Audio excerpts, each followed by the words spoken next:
Thank you so much for watching Riff TV. Now, this interview is obviously with video, but I don't interview everybody on Zoom. That's why I put it on my Talkin Rock with Meltdown podcast. We talk to rock artists from all over the genre. So check out Talkin Rock with Meltdown wherever you get your podcasts. And now to today's video interview. Yeah, good to see you, man. How's things going with you? You know, man, things are good. I'm excited. It's cool to be back out. It's been, we like got back together and then we toured with Zombie a fucking year ago, and now we're finally back. Um, and it just feels good to be on stage in front of people. It's just, it's been a rough several years. You know what I mean? It's like I really, really need live music right now. For me, it's completely cathartic. It's completely therapeutic, and I need it very much. So I'm happy to be back on stage. Now, was this tour with Zombie last year? Was this kind of like maybe like a feeling out point to whether or not you guys are going to tour again this year, or was it always predetermined to tour again this year? Yeah, I mean, I think so. We just didn't know when. Uh, I figured that we would probably go out in the spring, um, but just for whatever reason, this was a better play or whatever than the spring. So yeah, we'll do this, and then hopefully we get around the rock a little bit too, man. So we've got a lot of territories out there that we haven't touched yet that really are really champing at the bit to get Mudvayne. Back in their Tokyo, Australia, well, just Japan, Australia, some of Europe. Um, we weren't we didn't do super well in Europe, but like Germany, we did well. The UK, we did really well. Um, Germany's tough enough to crack, but once you crack it, you got it forever. It's just crazy. You can go play over there when you're 80 if you break there. So, but we just wanted like if we released a fucking album in Kenya, you need to go play Kenya. You know what I mean? Yeah. Otherwise, don't sell fucking records there. That's just kind of always been my philosophy. If you're going to release music, then you need to go service those people. We've never been to South America, which is absolutely insane because we have a really big following in South America. So, but I mean, this is good. This is good for us to get some shows under our belt, get back into it since it's been a minute since we did it with Zombie, and just get our stage legs and get our feet under us, and we're it's been really cool too. We're like um, having fun with the set list. It was important for me to make sure that we played some different shit than we did with Zombie. So we're playing Fish Out of Water, which we've never played in our career. Um, we're playing Prod, it's a song that we haven't played since we came back. Um, we're playing a new game. You know what I mean? We're playing, a pretty cool. Our set list right now is really awesome. It's really really cool. And A lot of King of Pain as well, right? We were doing that, you know what, man? But it's the tuning that we were in. It was just really fucking weird. We actually recorded that in G, which is fucking real low, and so we were like, but it's weird. It's like it's as low as it was. My voice to sing the right notes, I actually had to go higher. So I was doing like a lot of falsetto-y kind of stuff, and I just didn't know if I really liked the sound of it. And so uh, I was like, this tuning sounds wonky and blah blah blah. So we tuned up a whole step.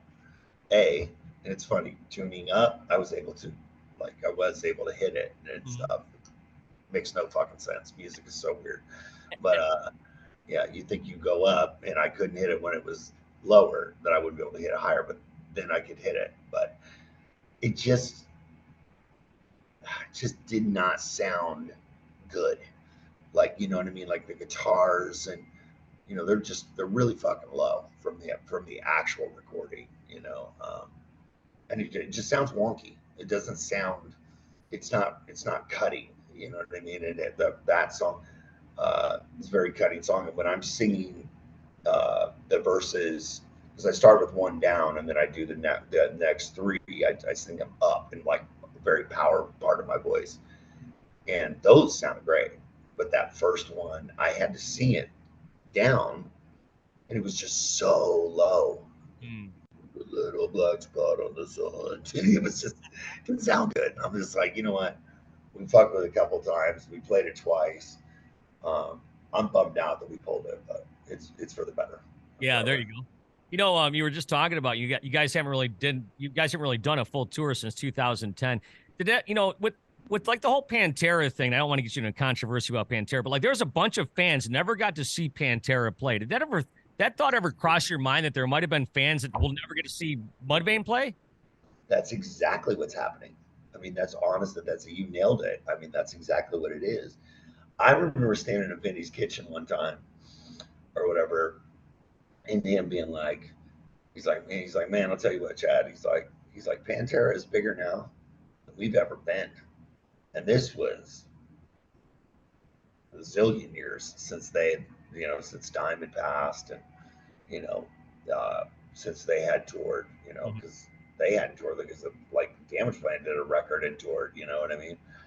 So it'd been a long time since they've done anything. And he's like, we're bigger now than we've ever been. And I remember thinking, like, as getting uh, closer to the end of my time with Hell Yeah, thinking the exact same thing. Or whatever, just like, it's fucking, we didn't like go up and then come way down and then go away.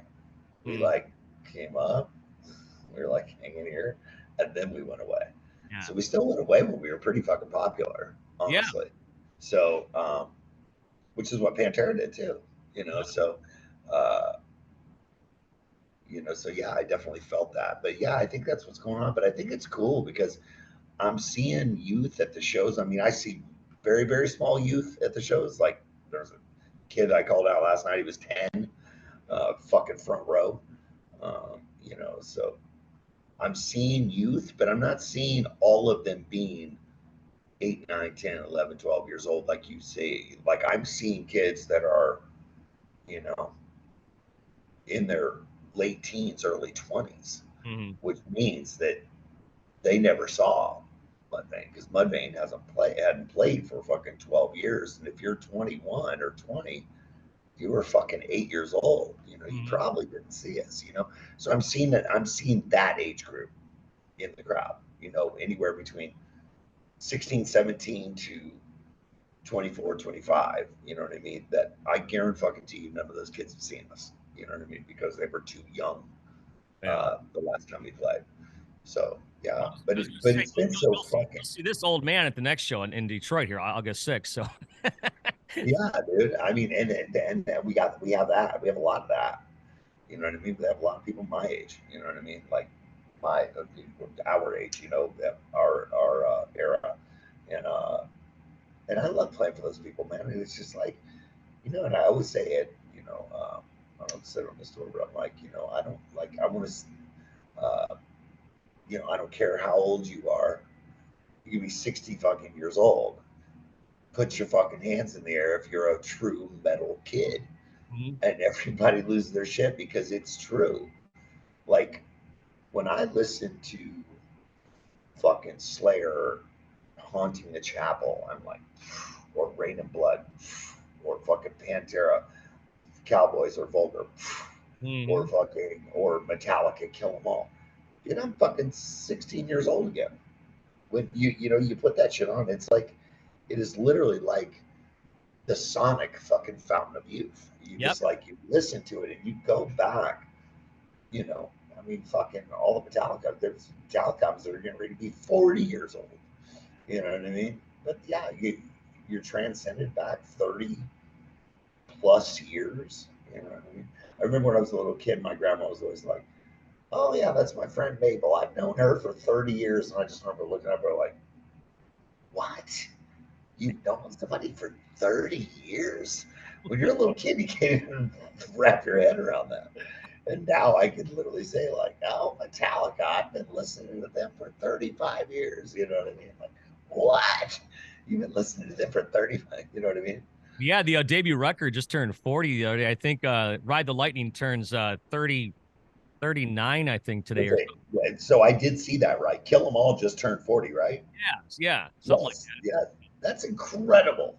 yeah, every once in a while I think, man, maybe I'm just not into the heavy stuff anymore. And then I turn on something heavy and I'm like, oh no, I'm definitely into the heavy stuff. Oh, Never goes away. like people ask me all the time, like, what are your favorite fucking new bands out there? You know, and I'm like, I was like, no offense against the new bands, but I'm like, I have my staples, you know, like when I get to the gym, man, I'm listening to fucking Pantera or Metallica or, you know what I mean? Shit like that. I'm not listening to new stuff. Right. Um, Yeah, the gym you time is know, not time for discovery. It's time to get some. yeah, yeah, exactly, exactly. But I mean, honestly, dude, I just do not go searching for new music. Yeah. Like new music, a lot of times, and I'm not trying to be a fucking dick, but a lot of new music sounds a lot alike. You know, they're like a lot of new bands. It's like one new band will do something, and then everybody kind of jumps on that. You know Mhm. what I mean? And it's like 10 bands that sound like the first band that started it. Like 9 other bands sound like them. Because they don't like. Cause everybody just wants to be big, and everybody wants to be a star, and everyone wants to. But it's like you got to do your own thing, you know. And that's one thing that I love about, you know. And people can say whatever they want about it, but the new metal era, you know what I mean? Like literally, dude, you've got fucking obviously you've got Corn Yeah. or whatever that spearheaded it all. You've got Manson, you've got Slipknot, you've got Papa Roach, you've got Linkin Park, you've got Disturbed, you got Mudvayne.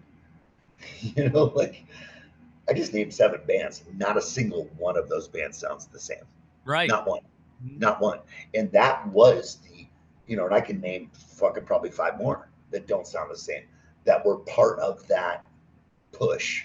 Snot, fucking, you know, um, we'll just go back to any of those Ozfests. System of a Down, Yeah. you know,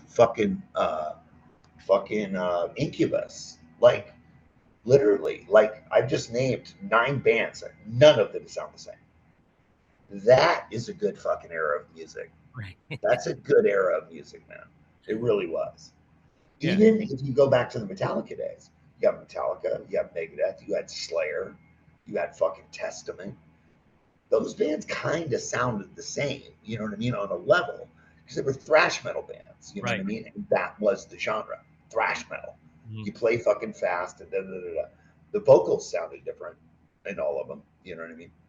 Music was like ultimately, you know, was similar. You know, everybody was just playing as fast, fucking fast as they could. You know, and then you know, but then you get new metal, and yeah, it's fucking great, great shit, man. And No, then you no. look at the '90s too. It's like you got, and that's one thing I really give a lot of props to Metallica or to Pantera for. Like you got 4 bands, like the main 4, the big 4 that came out of Seattle, right? You've got Nirvana that has a diamond album. You have Pearl Jam that has a diamond album, debut albums. Mhm.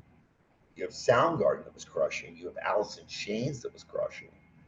And then there's these 4 kids from Texas, you know what I mean, that are playing fucking metal that's in the vein of Metallica, but in the vein of kind of a hardcore kind of thing. You know, Pantera lived and survived through the fucking grunge movement. Yeah, and thrived. Yeah, grunge. Yeah. They lived through it, you Yep. know, and they looked, dude. And that, I mean, but at the end of the day, isn't that what the Great Southern Trend kill's all about? You know, they were killing the trend, which was fucking grunge music, you know. So I love all those grunge bands. I mean, I really do. I loved Alice in Chains. Lane Staley's one of my all-time favorite vocalists. Chris Cornell, What Can You Say? Mm. Unbelievable. You know, Kurt Cobain was such a great songwriter, and fucking Pearl Jam was a great fucking band. They wrote great songs, you know. So it's like I still like those bands, but I was a metal kid. Like I was a metal fucking kid. I liked those bands, but fucking Pantera was one of those bands that like scratched me where I was itching because, like I wasn't getting, you know, No, I really top. think that I did a Pantera. The secret ingredient in that band, it may not be so secret, was really Diamond VP. Not That's much of a what it secret. was, dude. I mean, and no offense to anybody else, but like I always looked at Pantera as Dime, Vinny, and Phil.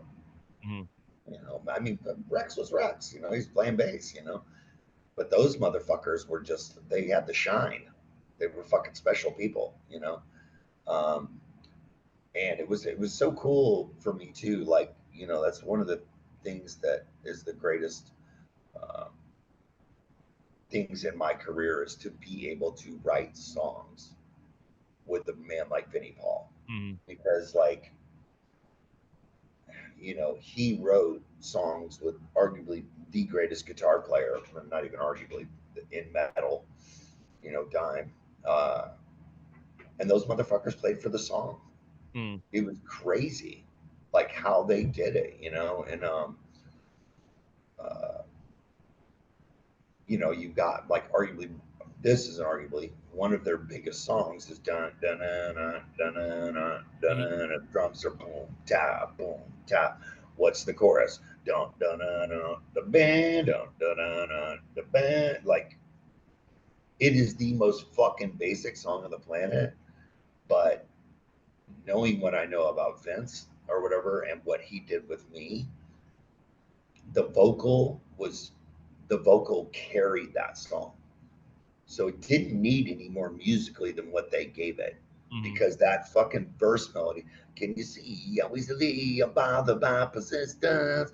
Wow, that's such a fucking hooky verse melody. And then of course the chorus, right? Yeah. Stop. Block. What you want to fucking muddle that up with a bunch of fucking guitars? You want to muddle that up with a bunch of fucking double kicks and fucking bullshit? No. Yeah. Like those guys were successful for a reason because they knew how to play for the song. And that's what I learned when I started writing with Benny. Like if I would write a hook or if I would write a melody, a chorus melody or something like that was hooky or whatever, Benny'd be like, fucking stay on, like literally looking at the band going, stay back, let him do his thing. We're gonna be the fucking supporting cast. Let's do what we need to do to support this melody. You know what I mean? Because this is a fucking winner. Then he wanted to be successful. Then he was successful and he knew how to be successful. And but I credit him so much uh, for showing me a different side of songwriting. And because Mudvayne does not do things that way. Are they going to in the future? With, Mudvayne. yeah, with some new music. I mean, how much of that stuff is going to transcend into what you're going to be doing? Yeah, I don't know. You know what I mean? Like I think that fucking, uh, like I don't know. We're gonna have to get into that when we get into it, Mhm. and make sure we all want the same things from new music. You know what I mean? Like, you know, um, you can get together and you can write music, and it's just like um, when you're getting to the finish line. Is this what I want out of music? Is this song what I want? You know, because now I'm a little bit selfish because I've had, like I've had those moments, and the players in this fucking band are phenomenal. I Yeah. mean, everybody in this band can fucking play. So ultimately the sky's the limit. And I mean, I think that like as Mudvayne went from LD50 to End of All Things to Come to Lost and Found to fucking New Game to, it was just like our songwriting got better and better and better and better and Yeah. better. LD50 was a fucking jerk off session. I mean, LD50 was look at me, on every level. It was not an album that was written with where we wrote for the song. It was an album that was a lot of yeah. It's very gratuitous. Let's put Yeah. it that way. Yeah. It's a Like, very look at me. Right. I got you. yeah, yeah. It was a very individually gratuitous album. Is it a great album? Of course, it's fucking awesome, you know. And it's the first ear anybody ever put on Mudvayne, so it's Mm. always going to be their favorite, right? It's like, you know, like I'm always going to have a special kinship with Ride the Lightning, uh, because I was fortunate enough to have older friends in high school or in whatever fucking grade I was in. I had a friend that was like 2 years older, and he comes up to me and he's got the fucking cassette for fucking Ride the Lightning. He's like, dude, take this shit home and listen to it.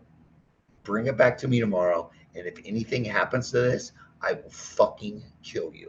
I'm like, okay. I took that fucking album home and listened to it, and I'm like, holy shit. Next day, I bought Ride the Lightning. And then, dude, I was just so fucking into it. And then I started asking around. I'm like, man, Metallica. Well, they got another album. What? They got an album called Kill 'Em All. Oh fuck yeah! So I go to start by Kill 'Em All, and when I got Ride the Lightning, it must have been closer to the end of the cycle.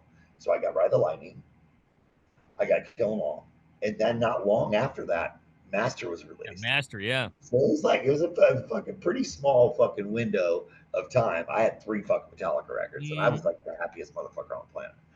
So you know what I mean? Like, so I always will have a connection with Ride the Lightning over the other ones, even though maybe I technically like Master Puppets better, or, you know what I mean, or something Mhm. like that, or Justice, you know what I mean, like. Um, but Ride the Lightning was my first one. So. Yeah, Ride the Lightning was the first album I ever bought, and I have that very album still to this day. So Oh, you do? Did yeah. you buy vinyl? Yep. It's still in pretty good shape. I still play it. It's awesome. Yeah. Wow, So, yeah, that's that's cool, pretty cool. dude. Well, yeah, you played here with Metallica in the Summer Sanitarium and all that stuff. Did you ever get a Oh chance? yeah. Did you ever get a chance to talk to the guys about that? No, I mean we don't really ever talk about that. But I get to relive it all the time, like in moments like these. Yeah. You know what I mean? It was a big fucking moment, man. It was Metallica, it was Linkin Park, it was fucking Limp Bizkit, it was fucking Deftones. Deftones, yep. Like that was a really great moment. And Metallica is literally they're the sweetest fucking people. They dude for being fucking 100 millionaires, like Right. I'm sure they are. They are the most fucking down to earth dudes. James Hetfield, the king of fucking everything, is the nicest fucking guy. I remember one time I was in the hallway and he comes walking out of his dressing room. I was stand there and we just start shooting the shit. You know, very small talk. It was one of the first. I think it was the first time I talked to him. Next thing you know, we're talking singing, we're talking vocals and shit like that. I'm talking fucking singing with James Hetfield, one of my biggest vocal influences, by the way. Hmm.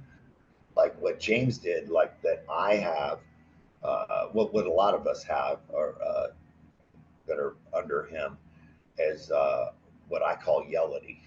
You know what I mean? That's what James did. He was a yellity guy.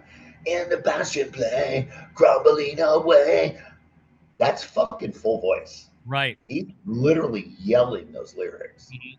So like I do that, you know what I mean, a lot of my music or whatever. So that's how he influenced me. But yeah, I'm sitting there talking shop with him, man. I'm talking vocals with James fucking Hetfield. Are you kidding me? And he gives me, he's like, oh yeah, man, I use these little things, they're little pastillas. You put them in your mouth and you suck on them, and they stick to the top, but they stick to the back of your teeth. They're called vocal sounds. I'm like, oh wow, I've never heard of that. He's like, hold on a second. He goes in his room and he comes back out and he hands me a box of them. He's like, yeah, just put them in your mouth and get them whatever. And he's like, you just slide them up on the side of your teeth, and he's like, they stick, and then it creates saliva for you while you're singing. Really? Yeah, Wow. and they're real. Yeah, like it's a real story. So Do you use them to uh, this day? yeah, yeah, Yeah. I just put some in yesterday. Yeah, um, but yeah, he's just a fucking great guy, man. He's a really cool dude. Yeah. Like, and not only just like being insanely fucking loaded, you Yep. know, he is like the godfather of metal. Like he really is. Like his fucking picking hand, like all the great fucking guitar players have modeled their right hand from his right hand. Yeah. He is the fastest down picking motherfucker on the planet. Scott Ian, Dimebag, fucking, you name it. People literally have like, on his right hand. He's got And that riff tattoo. yeah, and fucking, lyrically, he's a fucking beast. Told stories, about the fucking plague, about this, about Right. that. You know, I don't think it was until Fuel that he really wrote a song that kind of wasn't about a book or about something kind of more serious. yeah, he's a fucking, he's a lyric that, and he's the songwriter, man. Guarantee you, all those riffs are his riffs.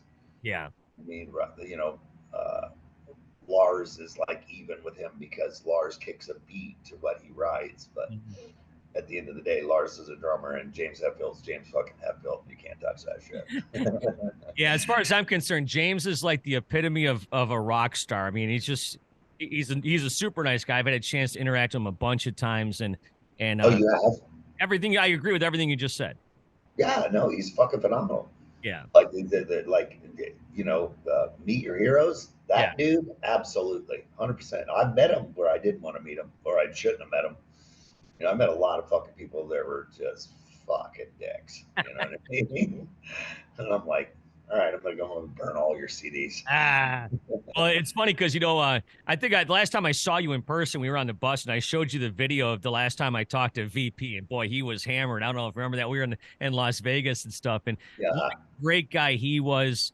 And man, I'll tell you, I missed him a lot this past year during the hockey playoffs because he would text me during the hockey playoffs, and it was like Dude, this thing. I'm telling you what, this was the fucking the Vinnie Paul fucking series, man. Dallas Stars and Vegas.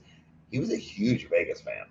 Right. And it's funny because I told it, but he was a massive Stars fan. Him and his brother wrote a song that they play every time the Stars score a goal, still to this day.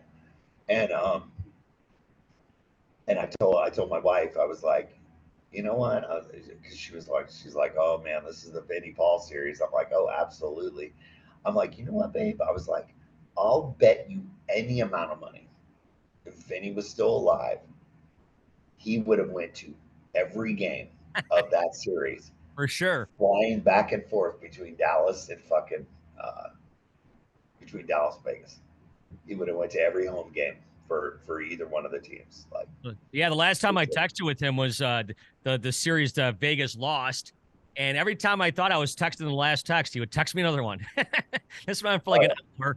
And I asked somebody recently, I can't remember who I was talking to, a drummer, and I said, who do you think Vinny'd be rooting for in this series? And they said, for sure, Dallas Stars. What do you think? Oh man, I mean, obviously he had the lineage of the Stars, but he really did love the Knights, man. Yeah. He really did. He did the siren thing or whatever one time. He really, dude, he was Mr. Showtime. Mm-hmm. That was his name on the roomie list, Mr. Showtime. And that's who he always was. He was, dude, like literally that dude went out every single day, every single night, every night he went out. I think I ran into him in Vegas 3 times at 3 different shows just walking by. Yep. I mean, it could be a fucking show that's at Mandalay Bay. Yep. It could be a show that's at fucking Vamped. Yeah, the Joints. 200-seater show. It could be like literally he was fucking at every show. Didn't matter where it was. Yep. He was at every fucking show. Like it was crazy. Like he was older than me and I just didn't have fucking, I didn't have the gas for it, man. Well, he always treated me so well, and I remember walking by him one time at well, man. Oh, yeah, I saw him at a show at the Joint, and he fist pumped me, and one of my friends, he's like, "Holy crap, dude, Vinnie Paul just fist pumped you." But because he's such a legend, it was awesome. He was great. We could talk VP stories all day long, but Psychotherapy Sessions comes to Detroit on August 6th. Mudvayne, Cold Chamber, Guar. Love the guys from Guar. Non-point, of course, Butcher Babies. Carla's from here. So that should be a pretty good guest list. Really? Yeah, she's from no idea. Yeah, I had no idea. Yeah, she's That's cool. She's awesome. They're fucking awesome. I love the Butcher Babies. yeah. This lineup is a lineup that I wanted, that I like I was a big part of putting it together. I mean, Heidi and Henry, the guitar player and obviously singer from Butcher Babies, they live in Vegas. So the fucking pandemic summer, Mm. literally, us four, me, my wife, Heidi, and Henry, spent the entire summer in our fucking pool drinking. Oh, And fucking, like, they're really good friends of ours. They come to our shit, like smoke ribs or smoke food or whatever, cook food or whatever. They come over all the time and bring their little dog Toki, and uh, she plays with our dogs and fucking, yeah, like they're really great friends of mine. So I wanted them on it, and then Nonpoint, I just go back with them a million years. I mean, we toured with them in 2001. You right. know, so Yeah, it's a uh, good bill, man. I'll tell you what. Now, and just me saying this personally, and maybe I don't know, a little bit selfishly, I am super glad that Mudvayne is back. I always loved Mudvayne, and of thank course, you, I man. saw you a bunch of times at Hell Yeah. I loved Hell Yeah, but Mudvayne to me. I mean, last time I saw you guys, you walked off the stage here at Freedom Hill in front of, I don't know, 7,000, 8,000. Now you're going to be at Pine Knob, a little bit bigger hill to climb, but it's going to be a great show, and that's happening August 6th. But I'm super glad you're back, and hopefully some new music down Yeah, there. dude. I mean, I've been just ranting and raving about it. Like, I really want people, because I did, and I know you probably did too. When I was younger, you know what I mean? When I was a young adult and the turbulence of my adolescence and all that shit, like, these were like, this tour has the name it has for a reason. Like, this fucking, when I was a kid, um, I probably didn't fully understand metal community and metal family like I do now. Um, but when you get in a room with like-minded people, you know what I mean, with your people and your family, truly your family, it's cathartic. It Mm. fucking, like, life gets its teeth into us, and it's just fucking gnarly. We forget about ourselves, because we're working so hard to put food on the table. We're working so hard to pay the fucking mortgage. We're working so hard to do this. We forget about ourselves. And this is an act of selfishness that is okay in my eyes. And I think that you need to do it. Be fucking selfish. Come to the show, leave your fucking bullshit at the door, come inside, lose your shit for 5 bands, Mm. get it all out. You know what I mean? Uh, Build yourself back up again from the inside. And when you walk out, the shit you left there will still be there, but it's just not going to feel as fucking heavy. Well, You know what I for mean? me, that really bubbled up during the pandemic, what you're talking about, because you couldn't hang around with like-minded people. Obviously, you hung out in your pool all the time, but you weren't hanging out with 10,000 people like you were before. Nope.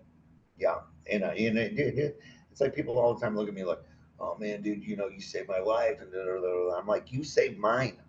Yeah. We're doing it. We're giving it back and forth, man. Like, when we're at a show, we give them something, they give us something back. We give them something. It's just this fucking energy that's going back and forth that is so powerful, you know. And I just cannot stress enough to be a little bit fucking selfish. Come to the show. Come, let go. Open your fucking hand and let go of everything. Quit dragging around that fucking bag of bricks. And you know what I mean? Leave it on the curb, man. Fuck it.